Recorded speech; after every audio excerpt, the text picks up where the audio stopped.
किराता अवतार के प्रसंग में मूक नामक दैत्य का शूकर रूप धारण करके अर्जुन के पास आना, शिव जी का किरात वेश में प्रकट होना और अर्जुन तथा किरात वेशधारी शिव द्वारा उस दैत्य का वध।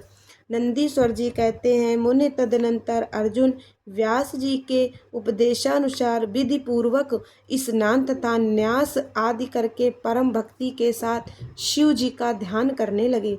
उस समय वे एक श्रेष्ठ मुनि की भांति एक ही पैर के बल पर खड़े हो सूर्य की ओर एकाग्र दृष्टि करके खड़े खड़े मंत्र जप कर रहे थे।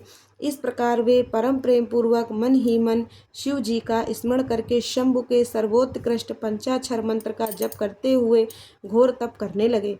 उस तपस्या का ऐसा उत्कृष्ट तेज प्रकट हुआ जिससे देवगण विस्मित हो गए।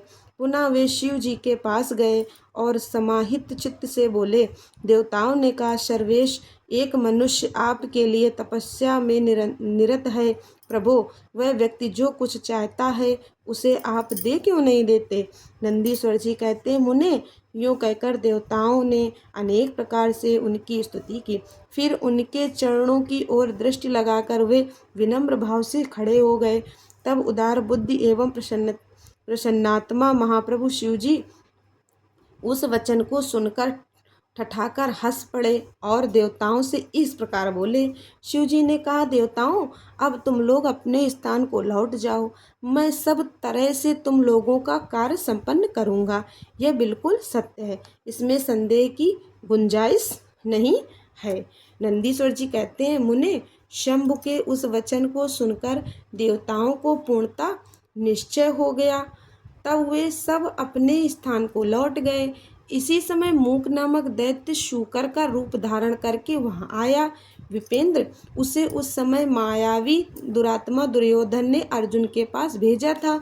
वह जहां अर्जुन स्थित थे उसी मार्ग से अत्यंत वेग पूर्वक पर्वत शिखरों को उखाड़ता, वृक्षों को छिन्न भिन्न करता तथा अनेक प्रकार के शब्द करता हुआ आया।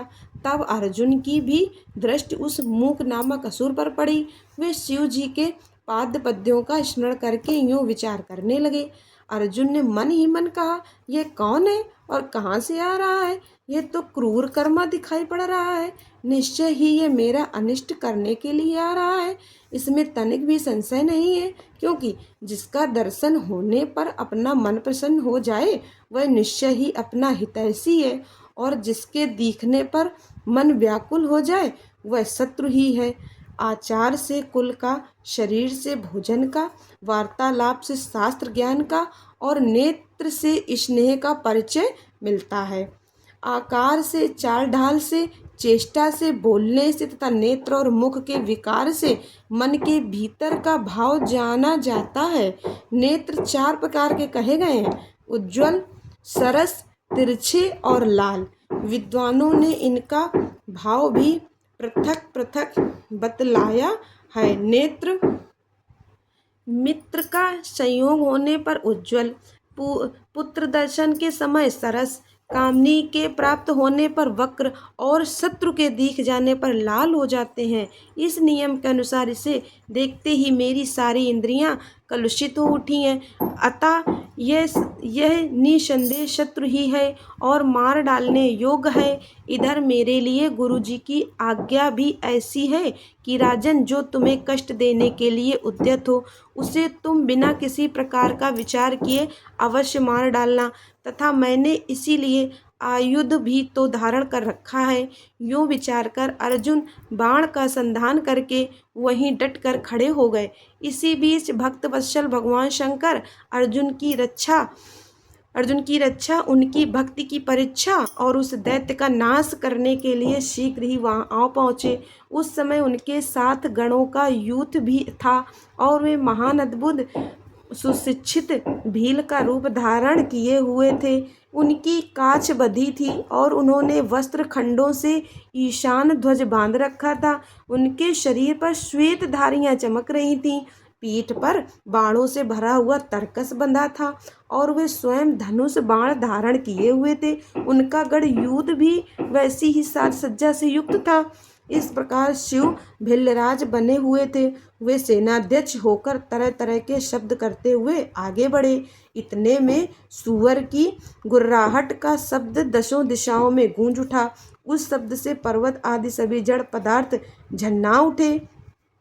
तब उस वनेचर के शब्द से घबराकर अर्जुन सोचने लगे, अहो, क्या ये भगवान शिव तो नहीं है जो यहाँ शुभ करने के लिए पधारे हैं?